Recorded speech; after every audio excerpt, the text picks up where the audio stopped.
Most people pick products like they're gambling. They find something that looks cool, convince themselves it'll work, throw money at the ads, and pray. That's not operating, that's just hoping with extra steps. The truth is, the market already has told you what's not working. The winners are out in the open right now, leaving a trail of evidence and telling you exactly what is working and what is not working before you even risk a single dollar. In this video, I'm going to show you how I read that evidence and how I separate a real winner from something that just appears like one. And the way that I model it to ensure that you're not building just another knockoff that'll die in 90 days, and you'll actually be able to build something sustainable that will last you multiple years. By the end of this video, you're going to be able to look at any product and know whether the market is actually buying it or whether it's just another junk product that you think is going to do well. The key is to stop inventing. Right? The market already tells you what is doing well. You can look at all the top brands. You can see everything that they're doing. You can see how they're doing their creative strategy. You can see what type of products they're selling. You can see the TAMs, which is the total addressable market size. You can see all those things. You can see the insecurities, everything like that. And then you can reverse engineer that and say, okay, what's something that targets that same insecurity or that same desire, that same awareness level? And then you could say, okay, this is another product that maybe isn't selling as well, but I know if I implemented my systems and everything to it, then I could also get the same results. The core of the video is that there's 3 independent signals that stacked together remove almost all the guesswork. Number 1, the ad volume. So if a brand is running hundreds or thousands of ads and they're active all at once, they're most likely not just doing it for fun. They're probably not running engagement ads. They're probably scaling to 7 or 8 figures a month. The other thing is ad longevity. So how long have they actually been running these ads? If it's just week, 2 weeks, if it's a month, 2 months, or if it's a year, if they're running an ad for a year, then you know that they're actually doing well for a longer period of time. And the other thing is cross-platform revenue. So if you see that this person is on Meta, they're on Google, maybe they're on Amazon, they're on TikTok Shop, then you know that that brand is very successful and it's omni-channel. It's not just relying on one source of attribution. The same is for brands on TikTok Shop, maybe that you're doing your product research. If you see a brand is consistently on there, they're always launching new products, then you're seeing that they're always doing good numbers, they're always making new ads. You can see that over a long period of time, then that could be a product that you could sell and you could obviously remake it into your own brand. There's something called modeling and cloning. A lot of people, what they do is they just get a product that's doing well, they just copy it, they hope it works. They don't know how to turn it into an actual brand. Obviously, that's going to give you some results in the beginning, and that's what I've done multiple times. But the thing is, after you do that, you want to actually brand it in your own name and you want to trademark that, and then you can get onto other channels, right? You can get onto Amazon, you can eventually get it onto TikTok Shop as well, which is going to give you a lot more revenue longer term, and it's also going to give you a higher exitability if you're wanting to exit, right? A higher valuation. A cheap copier is someone that rips someone's exact ad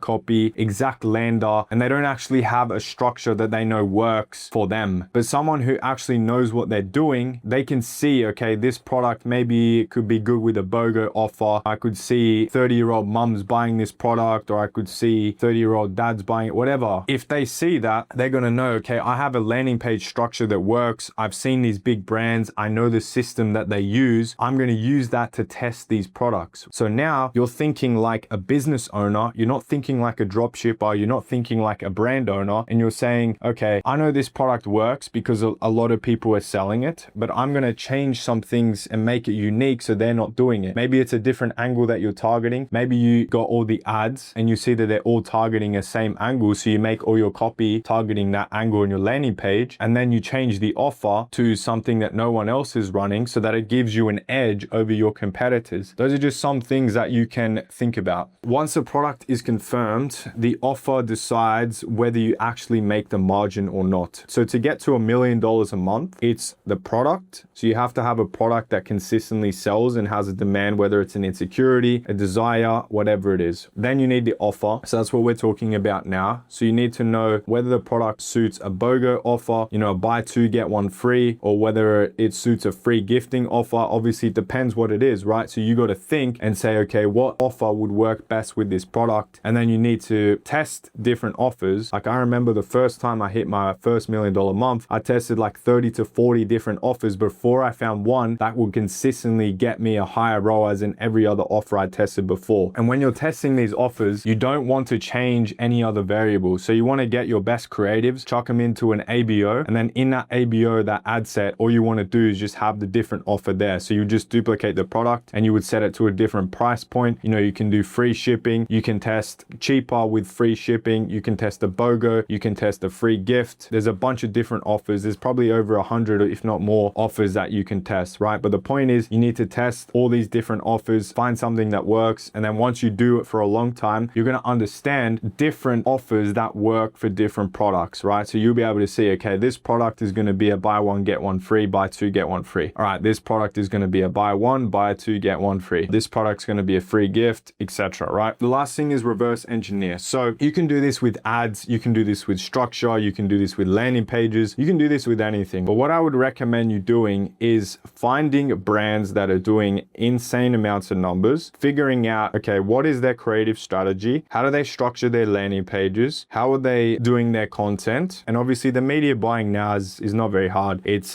very simple. You just have a simple process. You just follow that. I did speak about that in a previous video. If you guys want me to talk about it more, that is essentially how you take the guesswork out of finding a product. When you're finding a product, you want to find something that has either an insecurity or a desire, or it has a strong demand. You want to find a brand that is consistently doing well on whatever platform and it has multiple platforms working with it. And maybe there's multiple similar products for that. That's another good sign. So you got to think a bit outside of the box. What's other things that you can do, you can test that no one else is doing? And you want to stop betting on what feels right or what looks the best, because emotions and business do not mix. The moment you mix them is the moment that you fail, right? So keep that in mind next time you're picking your products. I hope you guys learned something from this. I'm going to be posting a lot more consistently. And if you guys want to join a free 7-figure e-commerce brand owner community, let me know down below. It is verified only. We'll be doing events, calls, providing source and providing free value, and also connects to whatever you guys need in e-com in that community. So let me know down below, and I thank you all for watching, and I'll see you in the next one. Peace.